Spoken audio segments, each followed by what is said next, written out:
نحمد و نصلی علی رسولہ الکریم اما بعد اعوذ باللہ من الشیطان الرجیم بسم اللہ الرحمن الرحیم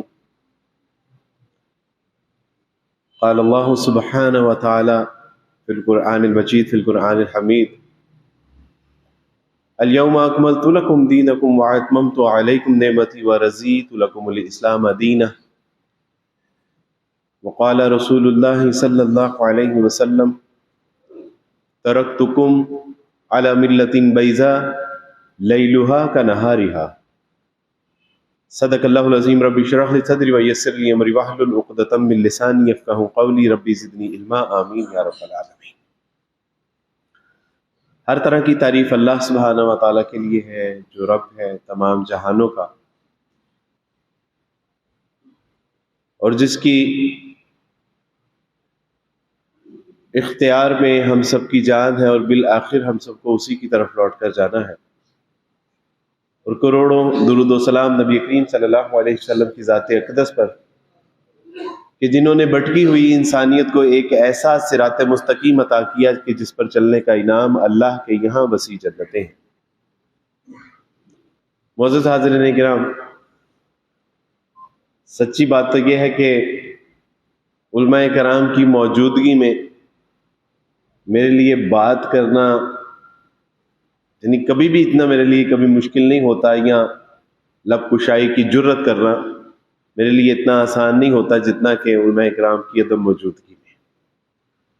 تو میں نیت یہ کرتا ہوں کہ میں علماء کرام کی موجودگی میں جو بات کرنے جا رہا ہوں، اللہ سبحانہ و تعالیٰ مجھے اپنی بات کی تصدیق اور اپنی بات کی تصحیح کروانے کی توفیق عطا فرماتے۔ میں اس نیت سے بات کرتا ہوں۔ آپ احباب کے علم میں ہے کہ کچھ عرصہ قبل ہی میں نے اللہ سبحانہ و تعالیٰ کی توفیق سے اسلام قبول کیا۔ اسلام قبول کرنے کے بعد اسلام کو پڑھا، اسلام کو سمجھا، اور پھر یہیں تک معاملہ نہیں رکا، کیونکہ ہم غیر مسلم جب اسلام میں داخل ہوتے ہیں نا تو ہمیں آپ مسلمانوں سے نسبتاً کہیں زیادہ اس بات کی فکر لاحق ہوتی ہے کہ اب کہیں میرے ماں باپ، بہن بھائی، رشتہ دار اس اسلام کے بغیر اس دنیا سے چلے نہ جائیں۔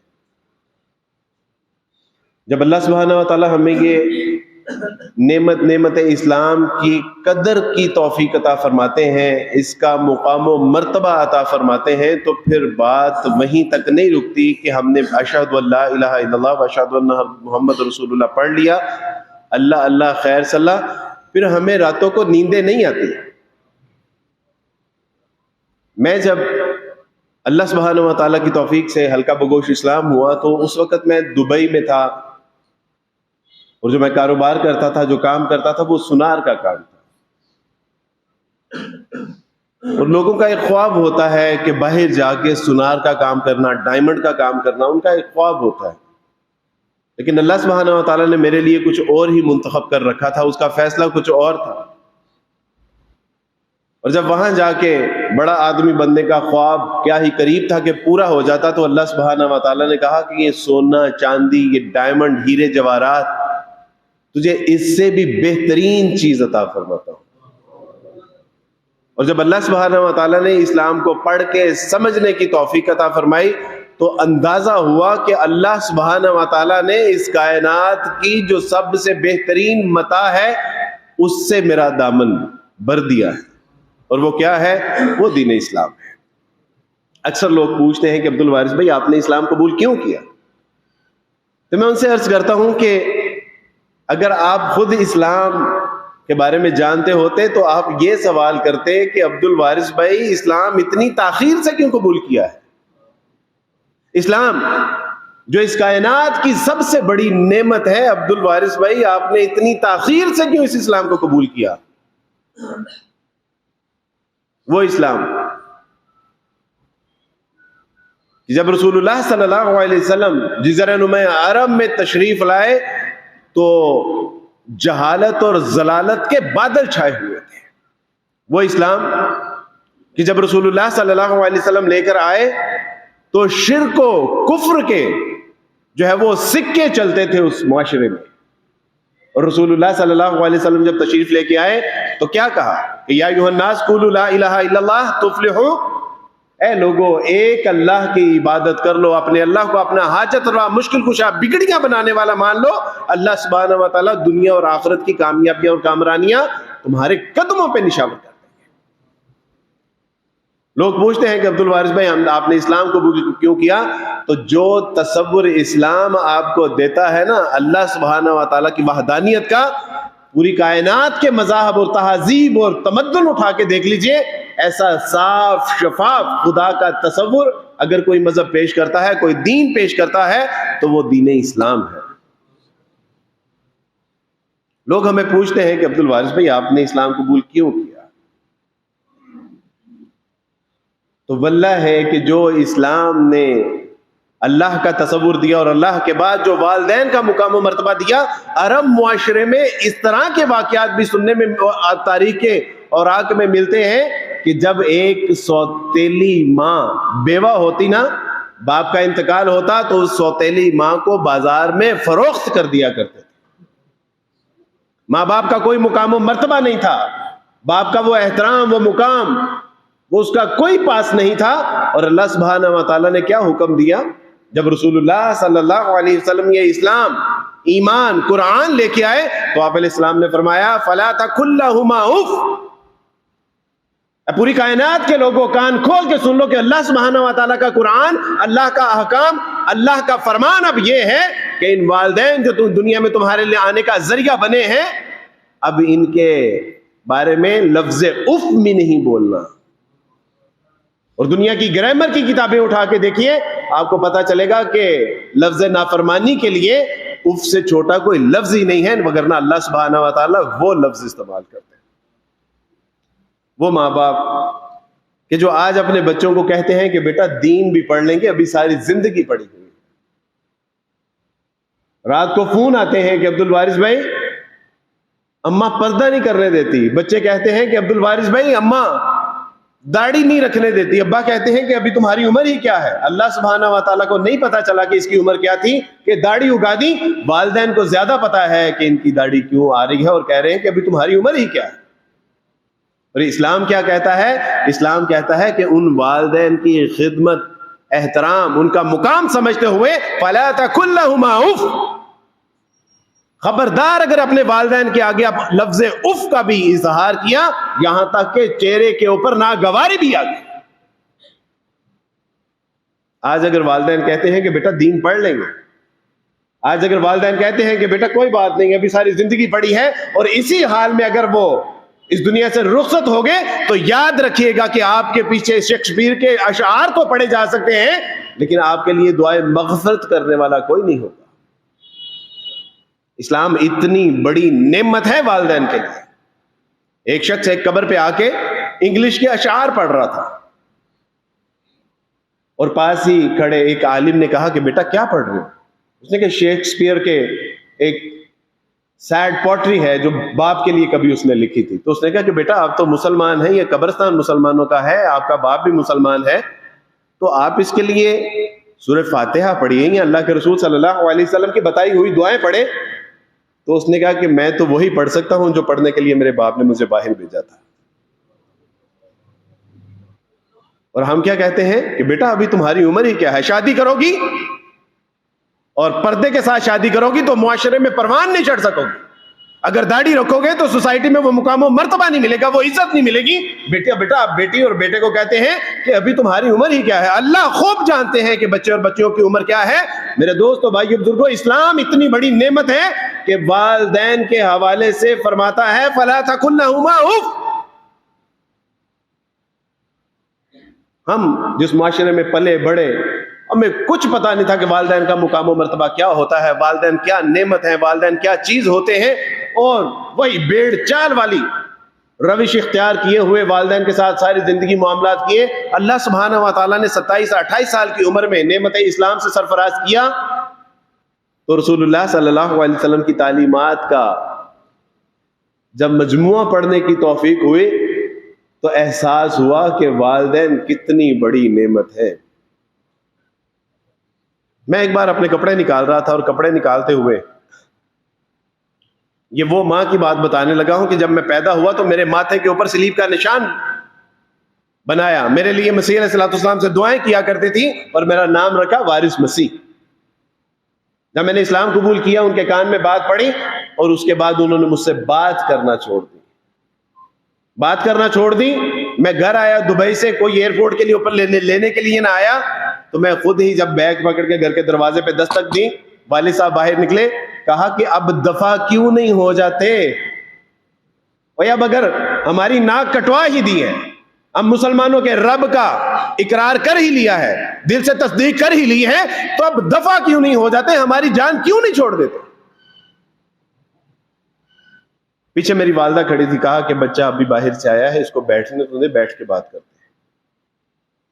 والد بھی ناراض، والدہ بھی ناراض۔ اور پھر ایک وقت ایسا آیا کہ میں کپڑے نکال رہا تھا تو میری والدہ محترمہ کہنے لگی کہ کیا نکال رہے ہو؟ میں نے کہا امی پینٹ شرٹ پہننے لگا ہوں، آفس جانا ہے۔ تو امی کہتی کہ آج جمعہ ہے بیٹا، شلوار قمیض پہنتی ہے۔ وہ عیسائی ماں کہ جب بچے ماں کو اسلام، قرآن اور اللہ سبحانہ و تعالیٰ کے احکامات کی نظر سے دیکھتے ہیں، تو پھر والدین مشرک بھی ہوں تو مسلمان بچوں کے لیے ان کے دل پسیج جاتے ہیں۔ اور ماں کا کوئی مذہب نہیں ہوتا میرے دوستو بھائیو، ماں کا مذہب محبت ہوتا ہے۔ اس کو محبت دیں گے تو وہ محبت دے گی، اس کو نفرت دیں گے تب بھی وہ محبت دے گی۔ میرے والد صاحب میرے استاد آئے، زندگی میں پہلی بار اعتکاف میں بیٹھا، استاد صاحب سے قاعدہ پڑھتا تھا، سیرت پڑھتا تھا، ترجمہ پڑھتا تھا۔ تو استاد صاحب اعتکاف کے بعد جب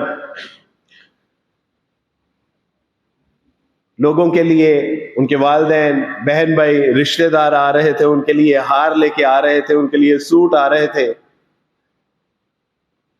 تو میں اکیلا مسجد میں بیٹھا ہوا تھا۔ میرے استاد صاحب نے کہا کہ بیٹا گھر نہیں جانا؟ میں نے کہا جانا استاد صاحب۔ جب گھر کے لیے نکلنے لگا تو استاد صاحب کہتے کہ میں تمہیں چھوڑ کے آتا ہوں، تم میرے بھائی ہو۔ فرمانے لگے کہ بیٹا میں تمہیں چھوڑ کے آتا ہوں، اور پھر گھر تک آئے اور پھر والد صاحب سے ملے، اور پھر والد صاحب سے مل کے کہنے لگے کہ یہ میرا شاگرد ہے، اس بیٹے سے آپ کو کوئی شکایت تو نہیں ہے؟ تو میرے والد صاحب فرمانے لگے کہ یہ تو ہمارا بچہ ہی نہیں ہے جو ہمارے گھر میں پیدا ہوا تھا، یہ تو اللہ سبحانہ تعالیٰ کی کوئی اور ہی نعمت ہے جو اللہ نے ہمیں عطا فرما دی ہے۔ کیوں؟ کیونکہ اسلام سکھاتا ہے فَلَا تَقُل لَّهُمَا اُفٍّ، اور اس ماں کے قدموں میں اللہ سبحانہ وتعالیٰ نے تمہارے لیے جنت رکھ دی ہے، اور اپنی جنت کے آگے کوئی غصے سے بولتا ہے نہیں، کوئی اس سے بدتمیزی کرتا ہے نہیں، کوئی اس کے آنکھیں دکھاتا ہے نہیں۔ یہ اسلام نے ہمیں بتایا، یہ اسلام اتنی بڑی نعمت ہے، اور جب اس نعمت کا مزہ میرے والدین نے چکھا، میرے اخلاق، معاملات، کردار کے ذریعے سے، تو اللہ سبحانہ وتعالیٰ نے ان کا دل نرم کر دیا۔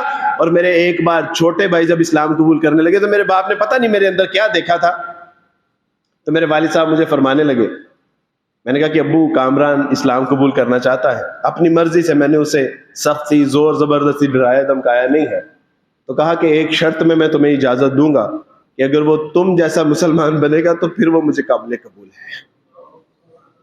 پتہ نہیں میرے اندر کیا دیکھا تھا، میں تو نہ عقل ہے، نہ شکل ہے، نہ اقوال ہے، نہ معاملات ہے، نہ کردار ہے، لیکن جانے والدین کو اللہ سبحانہ تعالیٰ نے میری شخصیت میں کیا دکھا تھا۔ لیکن ایک چیز تھی کہ اللہ کے رسول صلی اللہ علیہ وسلم کی تعلیمات، آپ کے احکامات، آپ کا بتایا ہوا، لایا ہوا قرآن، جو والدین کے حقوق و فرائض کے حوالے سے بات کرتا ہے، اللہ سبحانہ و تعالیٰ نے اپنے والدین کے ساتھ ان تمام معاملات بجا لانے کی توفیق عطا فرمائی۔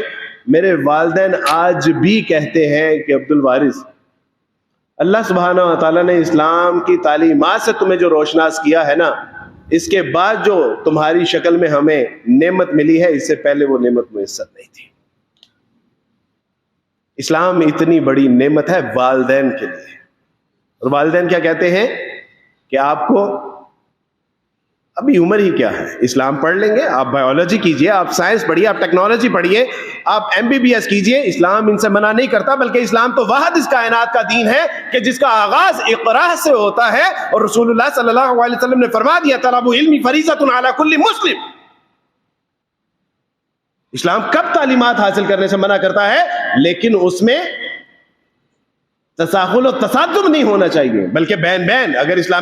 اگر ہم آج مر گئے تو اللہ سبحانہ و تعالی ہماری ڈگریوں کو نہیں، بلکہ ہمارے اخلاق، معاملات، کردار جو قرآن و سنت کے مطابق ہوں گے، ہمارے میزان میں وہ تولے جائیں گے۔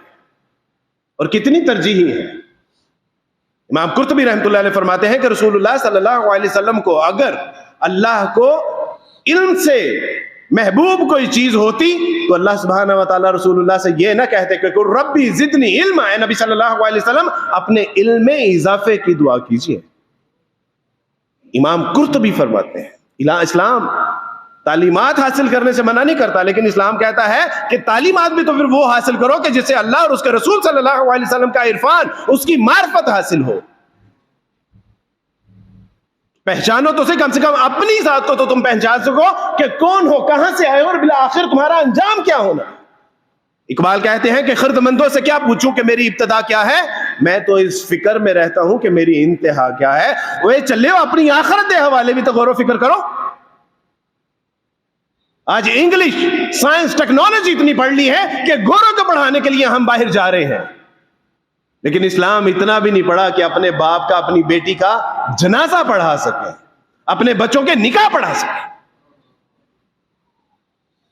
اسلام جتنی بڑی نعمت ہے، اور جس قدر ہم نے اس کی ناشکری اور نافرمانی کی ہے، اس کی سزا بھی اتنی بڑی ملنے والی ہے میرے دوستو بھائی بزرگوں۔ آج ہمارے پاس وقت ہے، آج زندگی کی سانسیں سالم ہے، آج تو غور و فکر کر سکتے ہیں، لیکن کل نہیں میرے دوستو بھائی۔ اسلام اتنی بڑی نعمت ہے اسلام کہ وہ عورت کہ جو آج طوفان بدتمیزی برپا کر کے بیٹھی ہوئی ہے کہ حقوق نسواں چاہیے، ہمیں آزادی چاہیے، ہمیں اپنے حقوق چاہیے۔ اور کون سے حقوق؟ کون سے؟ وہ اور بیٹی اور ماں اور بہن، تیرے حقوق اللہ سبحانہ و تعالیٰ اور اس کے رسول صلی اللہ علیہ وسلم نے 1400 سال پہلے متعین کر دیے تھے۔ آج تو سمجھتی ہے کہ پردے سے نکل کے، چادر اور چار دیواری سے نکل کے باہر تو 300 لوگوں کو کھانا کھلاتی ہے، یہ تیرا حق ہے۔ اور اللہ سبحانہ و تعالیٰ تجھے گھر میں مقام و مرتبہ، عزت، احترام اور مقام عطا فرمائے، یہ تیری عزت نہیں ہے؟ تو یہ اغیار اور ویسٹ کی تہذیب ہے کہ جس نے تجھے غلط فہمی کا شکار کر دیا ہے۔ کہا تھا ایک ہرن جب بڑی شان و شوکت سے جب وہ جنگلوں میں چلا کرتی تھی، دائیں طرف شیر ہوتا تھا، بائیں طرف چیتا ہوتا تھا، اور پیچھے ایک جاندار ہاتھی ہوا کرتا تھا اس کی حفاظت کے لیے، تو بیڑیوں نے کہا کہ یہ ان کے چکر میں کیوں پڑی ہوئی ہے؟ تجھے حفاظت کی ضرورت ہے؟ تو اتنی تیز ہے، اتنی چالاک ہے، اتنی فاسٹ ہے، اتنی کوئک ہے، اتنی ذہین اور فتین ہے کہ کیا تجھے شیر کی ضرورت ہے حفاظت کے لیے؟ اس نے کہا کہ ابا جان آپ کی بھی ضرورت نہیں ہے۔ پھر انہوں نے چیتے کے حوالے سے کہا بھائی صاحب آپ کی بھی ضرورت نہیں ہے۔ پھر ہاتھی سے کہا آپ کی بھی ضرورت نہیں ہے۔ اور جب دیکھا کہ اب اس کے آگے پیچھے اوپر نیچے کوئی نہیں ہے، تو پھر آرام کے ساتھ بیڑیوں نے اس کو نوچنا شروع کیا۔ اغیار کی تہذیب ہماری بہنوں کو، بیٹیوں کو، ماں کو یہ سکھا رہی ہے۔ اور عورت اگر اپنا مقام و مرتبہ دیکھنا چاہتی ہے تو دیکھے اسلام کے چشمے میں، اپنی شکل کو دیکھے، تب اس کو پتا چلے گا کہ اللہ سبحانہ و تعالیٰ نے اس کو کیا مقام و مرتبہ دیا ہے۔ اور اسلام سے پہلے اس کو بھیڑ بکری کی طرح کاٹ دیا جاتا تھا اور کوئی پوچھنے والا نہیں ہوتا تھا۔ یہ معاشروں میں پیدا ہوتے ہی زندہ درگور کر دی جاتی تھی، اور اس کو اپنے لیے ماتھے کا تلک سمجھا جاتا تھا۔ یہ وہ عورت تھی کہ جس کو یہ کہا جاتا تھا کہ فساد دنیا میں برپا کرنے والی یہی چیز ہے، جتنی تنگی، تکلیفیں، پریشانی، مجبوریاں اور دنگا اور فساد ہے، اسی کے سبب سے ہے۔ کہا جاتا تھا کہ یہ شیطان کا اوتار اور پرتو ہے۔ کہا جاتا تھا کہ ہم تو ابھی تک اس غور و فکر میں ہیں کہ یہ انسان بھی ہے کہ نہیں ہے۔ اسلام آنے سے پہلے اس کے بارے میں یہ مباحث ہوا کرتے تھے، اور اسلام آیا تو اسلام نے کیا بتایا، کیا سکھایا؟ اسلام نے بتایا کہ دیکھ، اوے اللہ کے بندو، تمہارے گھر میں بیٹی ہو تو تمہارے لیے رحمت بنا دی گئی ہے، بیوی ہے تو ایمان کی تکمیل کا ذریعہ بنا دی گئی ہے، اور اگر ماں ہے تو اس کے قدموں میں تمہارے لیے اللہ سبحانہ و تعالیٰ نے جنت کا سامان کر دیا ہے۔ عورت کو یہ مقام و مرتبہ اللہ سبحانہ و تعالیٰ نے دیا کہ اگر یہ بچہ پیدا کرتے ہوئے بچ گئی تو جنت سیدھی قدموں میں، اور اگر یہ بچے کو پیدا کرتے ہوئے مر گئی تو قدم سیدھے جنت میں۔ یہ اللہ سبحانہ و تعالیٰ نے عورت کو مقام دیا، اور یہ صرف اسلام عطا فرماتا ہے۔ یہ اتنی بڑی نعمت ہے اسلام عورتوں کے لیے۔ آج غیر مسلم کے ساتھ ساتھ مسلمان عورتیں بھی اعتراض کرتی ہیں، الرجال قوامون علی النساء، کہتے ہیں کہ ان عورتوں کے اوپر there is no equality، یہاں کوئی جو ہے وہ مساوات ہی نہیں ہے، یہاں کوئی برابری نہیں ہے، اور کہا جاتا ہے کہ جی مردوں کو عورتوں کے اوپر جو ہے وہ حاکم بنا دیا گیا ہے۔ ہاں، کہا اللہ سبحانہ و تعالیٰ نے الرجال قوامون علی النساء، کہ اللہ سبحانہ و تعالیٰ نے مردوں کو عورتوں کے اوپر حاکم بنایا ہے، لیکن حاکم بنا کے کیا کیا؟ کہا تو اللہ سبحانہ و تعالیٰ نے یہ مردوں کو کہ تم ان کے اوپر حاکم بنائے گئے ہو، لیکن کام سارے مزدوروں والے دے دی، اللہ کی قسم۔ کہا کہ تم ان کے اوپر حاکم ہو، لیکن یہ اللہ کی بندیاں گھر سے باہر نہیں نکلیں گی، یہ محنت مشقت نہیں کریں گی، یہ صنف نازک ہیں، یہ اللہ کی لاڈلیاں ہیں۔ اور پہاڑوں کے راستے چیر کے تم بناؤ گے، صفوں میں کٹو گے تم، صفیں تم کو کاٹیں گی، جہاد اور قتال تم کرو گے، فکر معاش میں مارے مارے گلی گلی تم پھرو گے، اور زمانوں کی دھول تم چاٹو گے، سردیاں گرمیاں اور طوفانوں کے تھپیڑے تم کھاؤ گے، سمندروں میں جو ہے وہ موتی اور رزق تم تلاش کرو گے۔ یہ اللہ کی بندیاں تو اس لیے ہیں کہ یہ گھروں میں آرام سے اپنے بچوں کی تربیت کرنے کے لیے اللہ سبحانہ و تعالیٰ نے ان کو فارغ کر دیا، اور یہ بیچاری سمجھتی ہے کہ ہمیں گھر میں مفقود کر دی۔ میں نے ایک بیٹی سے پوچھا کہ بیٹی جب آپ پردہ کرتی ہیں تو بیٹا گرمی نہیں لگتی؟ تو کہا کہ نہیں عبد الوارث بھائی، میں جب پردے میں ہوتی ہوں تو مجھے گرمی لگتی ہے، لیکن میں جب روز حشر کی گرمی کا احساس اپنے تصور میں لاتی ہوں تو اللہ کی قسم مجھے پھر گرمی نہیں لگتی۔ اور یہ سمجھتی ہے کہ ہمیں مفقود کر دیا گیا ہے، ہمیں چار دیواری میں قید کر دیا گیا ہے۔ بیٹی تجھے چار دیواری میں قید نہیں، اللہ سبحانہ و تعالیٰ نے محفوظ کر دیا ہے۔ ایک بزرگ سے پوچھا کہ یہ مرد تو باہر پھرتے رہتے ہیں، تھڑوں میں بھی بیٹھتے ہیں، رات دیر تک جو ہے وہ گلی محلوں میں جو ہے وہ شور شرابے بھی کرتے رہتے ہیں، اور ہمیں جو ہے وہ گھروں میں چھپا چھپا کے رکھا جاتا ہے، نہ گلی میں نکلنے دیا جاتا ہے، نہ تھڑوں پہ بیٹھنے دیا جاتا ہے، نہ جو ہے وہ شور شرابہ کرنے دیا جاتا ہے۔ تو بزرگ نے کہا کہ بیٹی کبھی چھان برے کو دیکھا ہے؟ وہ کباڑ کی دکان پہ کہاں پڑا ہوتا ہے؟ انہوں نے کہا جی دکان کے باہر۔ انہوں نے کہا کہ کبھی لوہے کا کباڑ دیکھا ہے؟ کہاں پڑا ہوتا ہے؟ انہوں نے کہا سڑکوں پہ پڑا ہوتا ہے۔ انہوں نے کہا کوڑا کرکٹ کدھر پڑا ہوتا ہے؟ انہوں نے کہا روڑیوں کے اوپر پڑا ہوتا ہے۔ انہوں نے کہا کہ بیٹی ہیرے جواہرات اور قیمتی موتی مال و متاع کہاں ہوتا ہے؟ انہوں نے کہا جی تجوریوں میں۔ انہوں نے کہا کہ بیٹی اللہ سبحانہ و تعالیٰ نے تجھے قیمتی موتی اور ہیرے جواہرات کی سی ایک حیثیت دی ہے، اور یہ چھان برا اور کوڑا کرکٹ ہے، تو ان کے ساتھ اپنا موازنہ نہ کر بیٹی۔ تہذیب سے متاثر میری بہن، میری بیٹی، میری ماں، اپنے مقام کو سمجھ کہ اللہ سبحانہ و تعالیٰ نے تجھے کیا مقام و مرتبہ دیا ہے۔ وہ اسلام کی تو عورت عش عش کرتی ہے۔ ایک غیر مسلم مجھ سے پوچھنے لگے کہ عبد الوارث بھائی، آپ کی خواتین کے آگے ایسے ہاتھ کریں تو آپ کی خواتین ایسے کر دیتی ہیں، what's a problem with your Muslim women? مسئلہ کیا ہے تمہاری خواتین کے ساتھ؟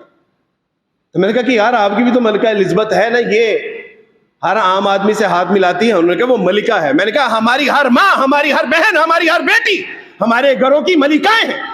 اگر تمہاری ملکہ الزبتھ کسی ایرے غیر نتو غیرے سے ہاتھ نہیں ملاتی، اوے ہمارے گھر کی ہر بیٹی، ہر ماں، ہر بہن ہمارے گھروں کی رانیاں ہیں، ہمارے گھروں کی شہزادیاں۔ یہ نہیں کسی ایرے غیر نتو غیرے سے ہاتھ ملاتی۔ اللہ سبحانہ و تعالیٰ نے ان کو یہ مقام و مرتبہ عطا فرمایا ہے۔ میرے دوستو بھائیو بزرگوں، اتنی بڑی نعمت کہاں سے لے کے آئیں گے؟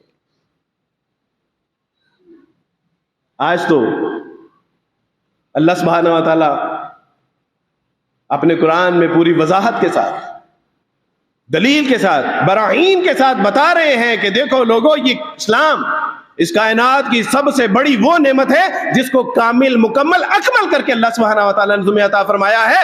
آج اس کی قدر کرو گے تو روز حشر والے دن اللہ سبحانہ و تعالیٰ تمہارا مل پا دیں گے۔ اگر آج تم نے اپنے دنیا، مال و متاع کو ترجیح دی اور اپنے کاروبار، خاندان، دکان، دیگر معاملات کو اہمیت دی، تو پھر اللہ سبحانہ و تعالیٰ کے حضور روز حشر والے دن پھر حوض کوثر کی تمنا بھی نہ کرنا، کیونکہ اس وقت جب مسلمانوں کو پیش کیا جائے گا تو رسول اللہ صلی اللہ علیہ وسلم استقبال کے لیے کھڑے ہوں گے، تو کہا جائے گا کہ محمد صلی اللہ علیہ وسلم آپ کا ان لوگوں کے ساتھ کوئی تعلق نہیں ہے، یہ وہ لوگ ہیں کہ دنیا میں جنہوں نے آپ کے دین کو بگاڑ ڈالا تھا۔ ہم سے پوچھتے ہیں لوگ کہ عبدالواز بھائی آپ اسلام قبول کیوں کرتے ہیں؟ تو ان کو بتاتے ہیں کہ بھائی ہم اس لیے اسلام قبول کرتے ہیں کہ اس کائنات میں ابھی بھائی عمران صاحب جو انصاف کے تقاضے آپ کے سامنے پیش کر رہے ہیں، چشمہ فلک نے ایسا منظر کبھی نہیں دیکھا تھا کہ جب عتیبہ رحمت اللہ علیہ جب وہ سمرقند کی وادیوں پہ حملہ آور ہوئے اور ان پہ غالب آ گئے، اور غالب آنے کے بعد انہوں نے اپنی ریاست کا قیام کیا، تو ایک لارڈ پادری نے ایک رکہ لکھا تھا مسلمانوں کے امیر المومنین کے نام، اور رکے میں یہ تھا کہ میں جانتا ہوں کہ آپ کے اسلام کے قواعد و ضوابط کیا ہیں، وہ یہ ہیں کہ جب آپ کسی غیر مسلم ریاست کے اوپر حملہ کرتے ہیں تو پہلے ان سے کہتے ہیں کہ اسلام قبول کر لو، ہمارے بھائی ہیں، اسلام قبول نہیں کرتے تو جزیہ دیجئے، چھوٹے بن کے رہیں گے، آپ کی مال جان عزت کی حفاظت ہمارے ذمے ہوگی، اور اگر پھر بھی آپ نہیں مانتے تو تیار رہیے کہ آپ کے ساتھ جہاد اور قتال ہوگا۔ لیکن مسلمانوں نے تو ہمیں ان تینوں پیشکش میں سے کوئی پیشکش نہیں کی، رات کے اندھیرے میں آئے، حملہ آور ہوئے اور ہم پہ غالب آ گئے۔ عمر بن عبدالعزیز رحمۃ اللہ علیہ نے وہ رکا لکھا، اور اس کے پیچھے جب رکا دیکھا تو اس کے پیچھے قاضی وقت کو کہا کہ سمرقند کے قاضی وقت کے نام فیصلہ فی الفور کر کے مجھے اطلاع دی جائے۔ جب قاضی کے پاس وہ رکا پہنچا تو قاضی نے عتیبہ کو بھی بلایا اور ان کے لارڈ پادری کو بھی بلایا اور ان سے پوچھا کہ آپ بتائیے کہ انہوں نے آپ کے ساتھ ناانصافی کی ہے؟ انہوں نے کہا جی۔ انہوں نے عتیبہ سے پوچھا کہ عتیبہ آپ نے ان کو جو ہے وہ اسلام قبول کرنے کی پیشکش کی تھی؟ کہا یہ بہت ہٹ درم لوگ ہیں، یہ نہیں ماننے۔ کہا کہ میں نے پوچھا ہے کہ اسلام کی دعوت دی تھی یا نہیں دی تھی؟ نہیں دی تھی۔ کہا کہ ان کو پیشکش کی تھی جزیے کی؟ کہا کہ ہم جانتے ہیں یہ مال و متاع والے لوگ تھے، انہوں نے ہماری باری نہیں آنے دے۔ کہا میں نے پوچھا ہے کہ جزیے کی پیشکش کی تھی یا نہیں کی تھی؟ کہا نہیں کی تھی۔ کہا کہ شام کا سورج غروب ہونے والا ہے، اور شام کا سورج غروب ہونے سے پہلے سمرقند کی سرحدوں کو اپنے مال و متاع، اپنے بھیڑ بکریاں، اپنے مال اور جان اولاد سب سے سمرقند کو خالی کر دو، تم نے ان کے ساتھ ناانصافی کی ہے۔ اور خود بھی اٹھے، اپنا پٹکا جھاڑا، کندھے پہ رکھا، اور اسی قافلے کے ساتھ سمرقند کی سرحدوں کی طرف محو سفر ہو گئے۔ اس وقت سمرقند کی گلیوں سے ایک آواز بلند ہوئی تھی کہ ہائے آج ہم انصاف کرنے والے لوگوں سے محروم کر دیے گئے، ہائے آج ہم اپنے بہترین دوستوں سے محروم کر دیے گئے، آج ہم اپنے بہترین بچوں کے اساتذہ کرام سے محروم کر دیے گئے، اور شام کا سورج ابھی غروب نہیں ہوا تھا اور سمرقند کی سرحدوں سے مسلمان ابھی نکلا نہیں تھا کہ سمرقند کے غیر مسلم اکثر و بیشتر حلقہ وغوش اسلام ہو چکے تھے۔ میرے دوستو بھائیو، یہ چشمہ فلک نے ایک انصاف کا منظر دکھایا تھا، اور اس لارڈ پادری نے اپنی ہوا میں بائبل کو اٹھا کے لہرا کے کہا تھا کہ کبھی ہمیں اپنی مرضی سے حکمرانوں کے انتخاب کا اگر موقع ملا تو اللہ کی قسم ہم مسلمانوں کو بطور اپنا حکمران مقرر کریں گے۔ علی رضی اللہ تعالیٰ عنہ کو بلا لیا اور بلا کے کہا کہ علی، آپ کا دعویٰ یہ ہے کہ یہ زرہ آپ کی ہے؟ اور علی کون ہے؟ داماد رسول صلی اللہ علیہ وسلم،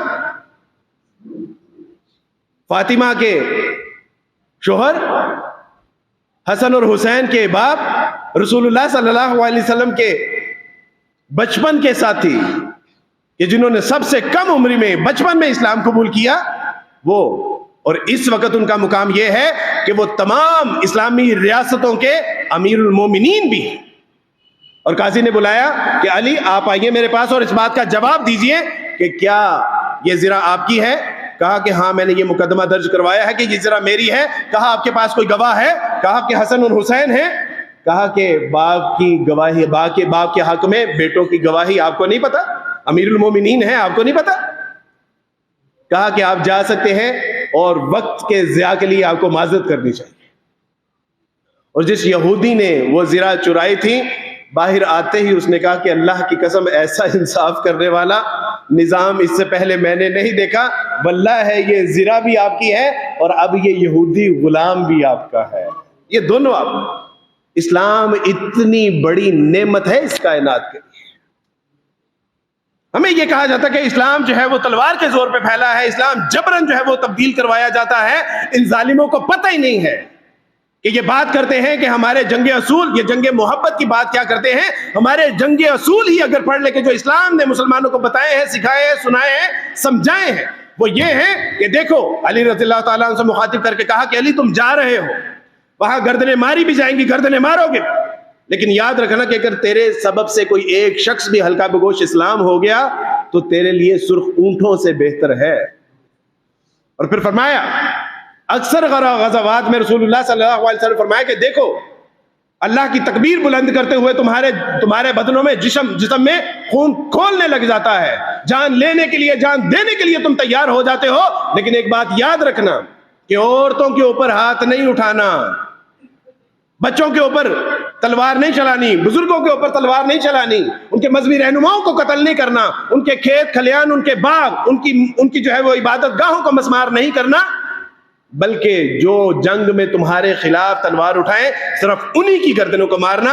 اور چشمہ فلک نے دیکھا کہ اللہ سبحانہ و تعالیٰ کی توفیق سے جنگوں میں آنے والے عورتیں، بچے، بزرگ، قیدی جب غلام بنا لیے جاتے، اور چشمہ فلک نے پھر ایک منظر یہ بھی دیکھا کہ وہ غلام کہ جس کے بارے میں رسول اللہ صلی اللہ علیہ وسلم فرمایا کہ دیکھو تمہارے پاس جو لونڈیاں غلام ہیں، خود وہی کھانا جو ان کو کھلاؤ گے، جو خود پہنو وہی ان کو پہنانا، جو خود پیو وہی ان کو پہنانا، اور ان کی طاقت قوت سے زیادہ ان سے کام نہیں لینا۔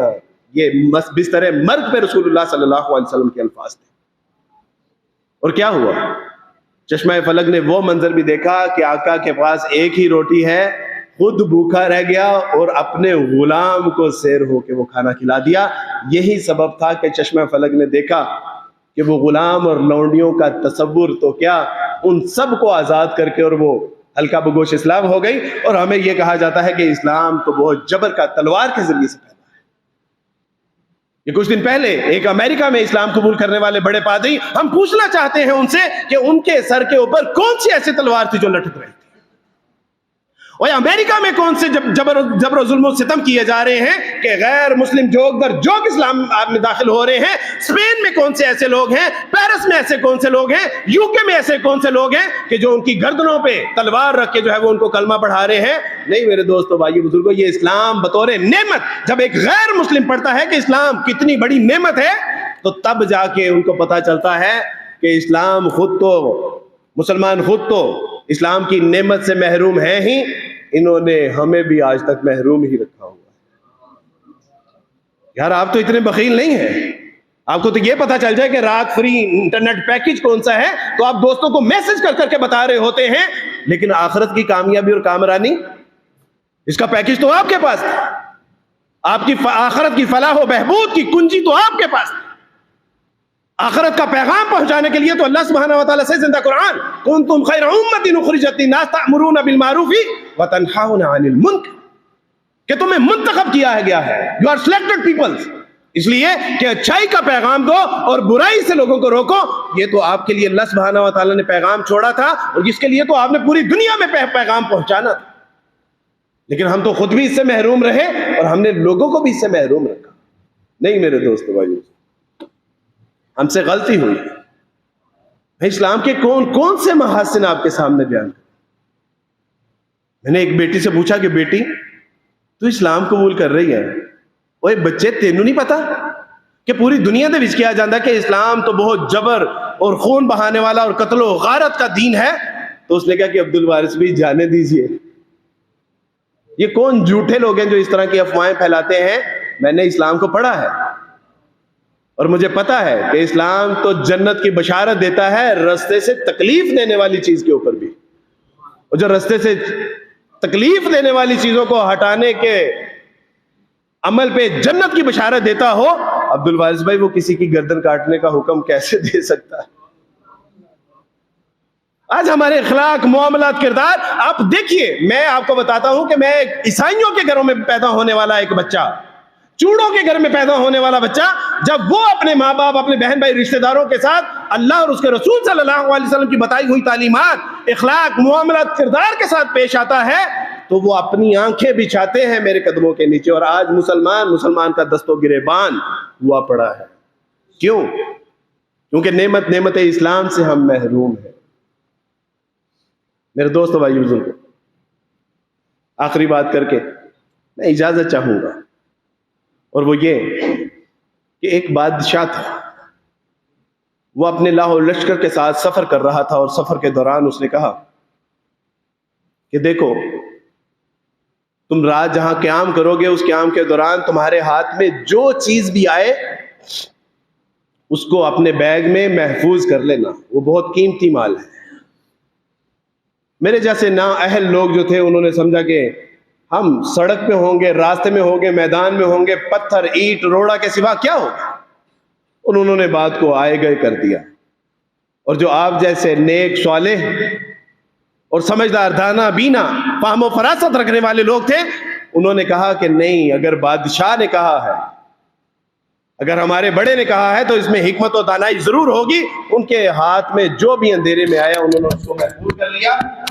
اور صبح پتہ چلا کہ جو انہوں نے محفوظ کیا تھا وہ سونا، چاندی اور مشک، اور جنہوں نے اس کو محفوظ نہ کیا اور اس سے غفلت برتی، وہ اپنے سر کو اپنے گھٹنے میں دے کے محض روتے رہے. اللہ سبحانہ و تعالیٰ بھی بار بار کہہ رہا ہے کہ یا ایھا الذین آمنوا توبوا الی اللہ توبۃ نصوحا. اللہ سبحانہ و تعالیٰ کہہ رہا ہے کہ یا ایھا الذین آمنوا قوا انفسکم واہلیکم نارا. اللہ سبحانہ و تعالیٰ کہہ رہا ہے کہ یا ایھا الذین آمنوا اطیعوا اللہ واطیعوا الرسول. اللہ سبحانہ و تعالیٰ بار بار بلا رہے ہیں، بار بار پکار رہے ہیں، اللہ ہمیں سمجھا رہے ہیں، اللہ ہمیں سکھا رہے ہیں، لیکن ہمیں یقین ہی نہیں آ رہا کہ اسلام اس کائنات کی سب سے بڑی نعمت ہے. ہمیں یقین ہی نہیں آ رہا کہ اس کامیابی اور کامرانی کا واحد راستہ اور واحد کنجی جو ہے وہ اسلام ہے. ہمیں اس بات کا یقین ہی نہیں ہو رہا کہ اگر آخرت میں اللہ سبحانہ و تعالیٰ کی دوزخوں سے بچنا ہے، اگر جنتوں میں دخول ہم مقصود ہے، تو اس کے لیے ہمارے پاس واحد راستہ قرآن و سنت ہے. اس کے علاوہ we have no any other option. ہمارے پاس کوئی دوسرا آپشن ہے ہی نہیں. آج اس کائنات کا بادشاہ ہمیں کہہ رہا ہے، اوے چلے نوافل بھی پڑھ لو، اوے چلے ذکر و اذکار بھی کر لو، اوے سبحان اللہ و بحمدہ سبحان اللہ عظیم پہ اللہ سبحانہ و تعالیٰ درخت جنت میں لگانے کے لیے تیار ہے. آج استغفار کہنے کے اوپر اللہ سبحانہ و تعالیٰ میرے گناہ معاف کرنے پر تیار ہے. آج مکھی کے سر کے برابر بھی اللہ سبحانہ و تعالیٰ میری آنکھ کے بہنے والے قطرے کے اوپر میری دوزخ کو ٹھنڈا کرنے پہ جو ہے وہ اللہ مان جائیں گے. لیکن کل اپنے مال، اسباب، جان، آل، اولاد، ماں باپ بھی فدیے میں دیں گے تو اللہ سبحانہ و تعالیٰ اس کو قبول کرنے کے لیے تیار نہیں ہوں گے. یہ آج کا سودا ہے. ایک شخص فرمانے لگے کہ آپ بازار میں کیا کر رہے ہیں؟ تو کہا کہ اللہ اور بندوں کی صلح کروا رہا ہوں. تو کہا آج اللہ تو مان رہا ہے، بندے نہیں مان رہے. اور ایک دن وہی صاحب قبرستان میں پائے گئے، پوچھا کیا کر رہے ہیں؟ کہا اللہ اور ان کے بندوں کی صلح کروا رہا ہوں. کہا کہ آج بندے تو مان رہے ہیں، اللہ نہیں مان رہا. توبوا الی اللہ توبۃ نصوحا افرأیت من اتخذ الہہ ہواہ. نبی صلی اللہ علیہ وسلم، آپ نے ایسے شخص کو دیکھا کہ جس نے اپنی خواہش نفس کو اپنا الہ بنا لیا. آج ہم نے میرے دوستو، بھائیو، بزرگوں سمجھا کہ شاید قبر کے آگے ہی سجدہ کرنا شرک ہے. ہم نے سمجھا کہ شاید قبر والے سے مانگنا ہی شرک ہے. لیکن یہ تو ہمیں پتہ ہی نہیں چلا کہ دلوں میں جو خواہشات، جو پیروی نفس ہے، جو اپنے نفس کی اطاعت اور اتباع ہے، یہ بھی شرک سے کم نہیں ہے. اقبال نے اس کو کہا تھا کہ بتوں سے تجھ کو امیدیں، خدا سے نو امیدی، مجھے بتا تو صحیح اور کافری کیا ہے. میرے دوستو، بھائیو، بزرگوں، میں نے اپنی بیٹی سے پوچھا، یہ آج اس کا انٹرویو چل رہا ہے، 2 دن پہلے اس کی ریکارڈنگ کے دوران میں نے اس سے پوچھا کہ بیٹی تمہیں کس چیز نے متاثر کیا تھا؟ تو تو کہنے لگی کہ عبد الوارث بھی مجھے جس نے اسلام میں سب سے زیادہ اٹریکٹ کیا وہ توحید تھی اور پردہ تھا. تو میں نے کہا کہ بیٹی ہم انہی دو چیزوں سے محروم ہو رہے ہیں اور تم لوگ انہی دو چیزوں سے متاثر ہو کے دائرہ اسلام میں داخل ہو رہے ہو. میرے بھائیو بزرگوں، آج ہمارے پاس وقت ہے، آج اللہ سے صلح کر لیجئے.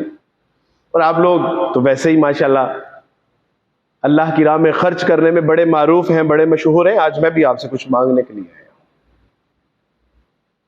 آپ نے تو جب سلطنت عثمانیہ ایک بہت جو اقامت قسم کی ایک سلطنت ہوا کرتی تھی، جب اس کے اوپر مشکل وقت آیا تھا تو اسٹیٹ آف بہاولپور نے تو ان کی بھی مدد کی تھی. تو آج غیر مسلم کے ساتھ بھی تھوڑا سا تعاون کرتی سو. جب کوئی آتا ہے تو آپ دیتے ہیں نا، جیبیں خالی کر دیتے ہیں نا، اللہ کی راہ میں خوب لگاتے ہیں، کھپاتے ہیں، مال لٹاتے ہیں نا. آج سمجھیے گا کہ لاہور سے ایک فقیر آیا تھا اور اللہ کے لیے مانگا تھا، لیکن میں آپ سے آج پیسے نہیں مانگتا، میں آپ سے صرف اتنی درخواست کرتا ہوں کہ اللہ سے صلح کر لیجئے. میں سمجھوں گا آپ نے میرا دامن بھر کے مجھے واپس بھیجا.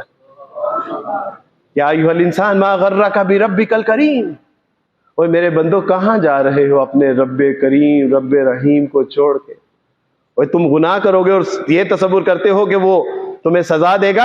اللہ سبحانہ و تعالیٰ سے زندہ قرآن ما یفعل اللہ بعذابکم، اوے وہ تمہیں عذاب دے کے کیا کرے گا؟ اوے 70 نہیں 70 ماہوں سے زیادہ وہ تم سے محبت کرتا ہے، وہ بھلا کیوں تمہیں عذاب دے گا؟ وہ تو تمہاری بخشش کے لیے بہانے عطا فرما رہا ہے تم کو. وہ تو کہتا ہے کہ توبہ کر لو، صلح کر لو، اللہ کے آگے رو لو، گڑ گڑا لو. اوے جتنے اس زمانے میں تم نے گناہ کیے ہیں چھپ کے ظاہر میں، ان سب پہ اللہ سبحانہ و تعالیٰ کے حضور ایک آنسو بہا لو. اور یہ نعمت، توبہ کی نعمت، کہ رسول اللہ صلی اللہ علیہ وسلم فرمایا کہ کل بنی آدم خطاؤن وخیر الخطائین توابون. میں صدقے نہ جاؤں ایسے اسلام پہ تو کیا کروں کہ جس نے گنہگاروں کو بھی کہا کہ بہترین گنہگار وہ ہے کہ جو اللہ سبحانہ و تعالیٰ کے حضور توبہ کرنے والا ہے. مجھے بتائیے کائنات میں کوئی ایسا دین ہے کہ جو گنہگاروں کو بھی کیٹاگرائز کرتا ہو، ان کو بھی پریورٹائز کرتا ہو، ان کو بھی عزت مقام و مرتبہ دیتا ہو، ان کا بھی احترام اور ان کا اکرام کرتا ہو؟ میرے دوستو بھائیو بزرگوں، کہاں سے لائیں گے ایسا سچا ستھرا دین؟ اور نیت کر لیجئے کہ یہ جو اللہ سبحانہ و تعالیٰ نے آپ کو نعمت عطا فرمائی ہے، نعمت اسلام، اس کی قدر کریں، اپنے بچوں کو سکھائیں تاکہ آپ کے جانے کے بعد یہ آپ کے لیے صدقہ جاریہ بنے. ان کو پڑھائیں، خود پڑھیں، ایک اچھے سچے پکے مسلمان بن کے اس دنیا سے جائیں کہ لوگ کہیں کہ ہاں بہاولپور کی اسٹیٹ میں اچھے سچے پکے مسلمان کسی نے دیکھنے ہیں تو بہاولپور میں جا کے دیکھو، وہاں آپ کو ملیں گے. اور پھر ان لوگوں تک اس نعمت اسلام کو پہنچائیے کہ جو اس سے محروم ہیں. میرے باپ والد صاحب اس دنیا سے اسی حالت میں چلے گئے کہ وہ اسلام قبول نہیں کر سکے. میں رات کو امت کے لیے، ساری امت کے لوگوں کے لیے دعا کرتا ہوں، لیکن اپنے باپ کے لیے دعا نہیں کر سکتا. کوئی بات نہیں یار، عبد الوارث کا باپ چلا گیا دنیا سے، کوئی بات نہیں، لیکن یار اب کسی اور کا باپ تو نہ اس دنیا سے ایمان کی حالت کے بغیر سے آپ بچا سکتے ہیں یار. آپ تو خیر امت میں سے ہیں، آپ تو امت وسط میں سے ہیں. دیکھیے آپ کے گلی محلوں میں کون غیر مسلم ہے؟ کسی نہ کسی درجے میں وہ ہے تو رسول اللہ صلی اللہ علیہ وسلم کا امتی نا. دوزخ میں جائے گا تو رسول اللہ کا دل نہیں پسیجے گا، رسول اللہ کے سینے کو تکلیف نہیں ہوگی، رسول اللہ صلی اللہ علیہ وسلم کو پریشانی نہیں ہوگی؟ ہوگی. ایک مسجد میں جب ایک گورا داخل ہوا اور فقیر نے اس سے پیسے مانگے، اس نے پیسے دیے، جب وہ گورا جیب میں پرس ڈالنے لگا تو نیچے گرا اور اس کے بعد وہ گورا اندر چلا گیا. فقیر نے وہ پرس سنبھال لیا اور سوچا کہ آئے گا تو دے دوں گا، نہیں آیا. کافی عرصے بعد وہ آیا تو کہا کہ آپ کی امانت ایک میرے پاس پڑی ہے. وہ گھر گیا، وہ پرس دیا، اور جب گورے نے وہ پرس دیکھا کہ یہ پرس میرا ہے تو اس فقیر سے کہا کہ اگر آپ اس سے کوئی کاروبار کر لیتے تو آپ کی زندگی خوشحال ہو جاتی. تو کہا کہ میں بیکاری ہوں لیکن بے غیرت نہیں ہوں. کہا کہ اس میں بیکاری اور بے غیرت والی کیا بات ہے؟ کہا کہ حشر قائم ہوتا اور محمد صلی اللہ علیہ وسلم کے حضور ہم حوض کوثر پینے کا منتظر ہوتے اور آپ کے نبی حضرت عیسیٰ علیہ السلام آتے اور وہ کہتے کہ آپ کے ایک امتی نے، میرے امتی کا ایک پرس گرا تھا اور اس کو لوٹایا نہیں تھا. تو جو اس سے میرے رسول صلی اللہ علیہ وسلم کو شرمندگی اور جو ناگواری ہوتی نا، میں اس کو قبول نہیں کر سکتا. اس لیے میں نے کہا کہ میں بیکاری ہوں، بے غیرت نہیں ہوں. حشر میں اگر اللہ کے رسول صلی اللہ علیہ وسلم کو موسیٰ عیسیٰ نے علیہ السلام یہ شکایت لگا دی کہ آپ کے امتیوں کو پتا تھا کہ قرآن کیا ہے، آپ کے امتیوں کو پتا تھا کہ اللہ سبحانہ و تعالیٰ کون ہے، اس کی علم و عرفان کیا ہے، اللہ سبحانہ و تعالیٰ کے احکامات کیا ہیں، رسول اللہ صلی اللہ علیہ وسلم کی تعلیمات کیا ہیں، اسلام کتنی بڑی نعمت تھا، یہ دوزخ سے نجات کا واحد ذریعہ تھا، یہ جنت میں جانے کے لیے واحد ذریعہ تھا، یہ دنیا اور آخرت کی کامیابی اور کامرانی کی کنجی تھی، یہ آپ کے امتیوں کو پتا تھا. انہوں نے نہیں بتایا ہماری امت کے لوگوں کو. آج دیکھیے وہ جوگ در جوگ دوزخ میں ڈالے جا رہے ہیں. میرے دوستو، بھائیو، بزرگوں، میں تو رسول اللہ صلی اللہ علیہ وسلم کی اس بات پہ ناگواری میں تو برداشت نہیں کر سکتا. آپ بھی نہیں کر سکتے. مجھے پتا ہے کہ ہم اللہ اور اس کے رسول صلی اللہ علیہ وسلم کے لیے کٹنے مرنے کے لیے تیار ہو جاتے ہیں، لیکن اس پہ کمپرومائز نہیں کرتے. آج وقت ہے، اس اسلام کی قدر کیجئے. اس نعمت اسلام جو اللہ سبحانہ و تعالیٰ نے ہمیں عطا فرمائی ہے، لَإِن شَكَرْتُمْ لَأَزِيدَنَّكُمْ لَإِن كَفَرْتُمْ إِنَّ عَذَابِي لَشَدِيدٌ، کہ اگر اس نعمت کا ہم نے حق ادا کیا، شکر ادا کیا، تو اللہ سبحانہ و تعالیٰ بڑھا چڑھا کر عطا فرمائیں گے. اور اگر ہم نے اس نعمت کا کفر کیا، اس کی ناقدری کی، تو اللہ سبحانہ و تعالیٰ سے کہ تم جانتے ہو میرے عذاب کے بارے میں کہ کتنا شدید ہے. آپ ارادہ کرتے ہیں، وعدہ کرتے ہیں اللہ سے کہ اللہ سبحانہ و تعالیٰ ہمارے گناہ اور خطاؤں کو معاف فرما دیجیے. اللہ جو ہم سے غلطیاں کوتاہیاں سرزد ہوئیں، دانستہ نادانستہ، اللہ سبحانہ و تعالیٰ اس پہ ہماری پکڑ نہ کیجیے. اللہ آج سے ہم اچھا سچا پکا مسلمان بن کے اس کے مطابق زندگی گزارنے کا عہد اور ارادہ کرتے ہیں. اللہ سبحانہ و تعالیٰ جی اس اسلام کو غیر مسلموں کے گھروں تک پہنچانے کا ہمیں ذریعہ بنا دیجئے، اور حشر میں ان کی ہمارے خلاف کوئی حجت قبول نہ فرمائیے گا. اللہ سبحانہ و تعالیٰ میرا یہاں پہ آنا، آپ لوگوں کا بلانا، سننا سنانا قبول و منظور فرمائے. وآخر دعوانا ان الحمد للہ رب العالمین.